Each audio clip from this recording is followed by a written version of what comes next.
एक वस्तु को इस शर्त पर खरीदा जाता है कि 2993 की 3 समान किस्तों, यानी पहली किस्त 2993 की है और सभी किस्त जो है बेटा वो समान है।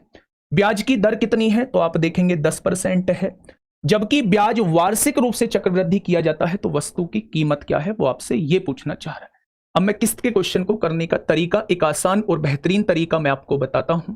10% की भिन्न कितनी होती है, 1/10, यानी राशि 10 से 1 बढ़ के 11 हुई होगी। किस्त के केस में जस्ट दूसरे साल इसका स्क्वायर करते हैं, 10 का स्क्वायर 100 होगा, 11 का स्क्वायर 121 होगा। 3 समान किस्त का है तो तीसरे साल इसका बेटा घन करेंगे, 10 का घन 1000 होगा और 11 का घन जो होगा वो 1331 होगा। ये 3 साल का ब्यौरा आपके सामने आ चुका है।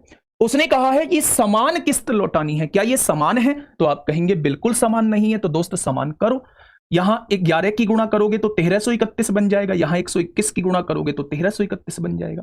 यहां 121 की गुणा है तो मेरे दोस्त यहां भी 121 की गुणा करो, यहां 11 की गुणा है तो यहां भी 11 की गुणा करो। यानी मैंने जो राशि उधार ली थी 1210 यहां हो गई, 1100 यहां हो गई और 1000 यहां हो गई। यानी आप कह सकते हैं 3310 रुपए की राशि आपने उधार ली है।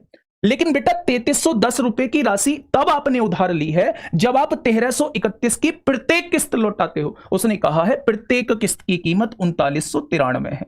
तो क्या 1331 की वैल्यू 3993 दी हुई है, तो एक की वैल्यू कितनी हो जाएगी, 3 हो जाएगी।